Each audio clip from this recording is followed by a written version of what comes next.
Gianandrea Noseda is with us for Program 2 in January. 2 great weekends of concerts at Heinz Hall with the Pittsburgh Symphony Orchestra. This program brings a real rarity, a Heinz Hall debut of a piece by Victor de Sabata, a conductor who is very closely associated with the Pittsburgh Symphony, had his American debut at this orchestra back in the 1940s. It was covered by Time Life magazine. Very exciting. We also have Ravel's Concerto for the Left Hand with Benjamin Hochman, and From Italy, Aus Italien by Richard Strauss. Great program you brought us. Fascinating. We've never heard the de Sabata. What is Victor de Sabata's music like? Oh, he's very... I put together de Sabata and Strauss because in a way he's very Straussian-like written, with very peculiar orchestration, with big tutti, but also with a big interest of solos, many instruments. There are many solo, the oboe, the ottavino, the solo viola, the muted trumpet, and all the timbre coming out from this orchestration are pretty unusual. So is Strauss-like the orchestration, but with Italian flavor. I had no idea that he wrote so much music. Yeah. We know him for his conducting, but not for his catalog of works. Have you done anything else of de Sabata's? No, I have to admit, this is the only piece I conducted so far. Was 14 years ago. And when Bob Moyer asked me, why don't we do a piece of de Sabata? Why don't we do an act of Platon? Because he's really gives the impression how good as a composer he was. And of course, he was one of our greatest conductors. I put de Sabata the same league of Toscanini, no questions.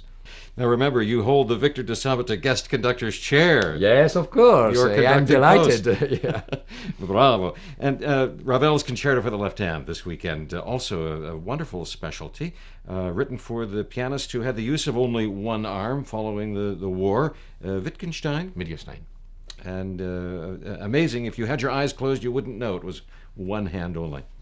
There are several pieces commissioned by Wittgenstein, and I played recently the Prokofiev Concerto No. 4, but if you compare the left-hand concerto Ravel and the piano concerto No. 4 by Prokofiev, in the Prokofiev you feel one hand incredibly virtuosistically written, but in this piece is incredible,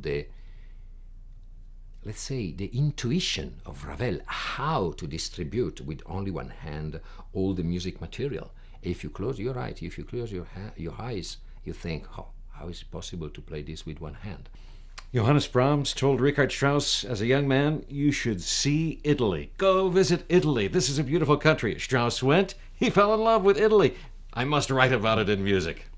That is true, and he's a very young Strauss composing this House Italian from Italy.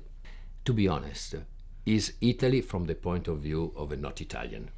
I have to say that because, and sometimes it's better because a foreigner can get different elements from my country, which we take for granted because you walk in any street, you find a statue of the Virgin Mary, or you see a painting somewhere. So we have a open air museum in Italy. But for a foreigner point of view, coming there to see these things is just fantastic. And most important, he could not only describe the image of Italy, but the smell of Italy. And a dance at the end, Funiculi, Funicula. Oh, yes.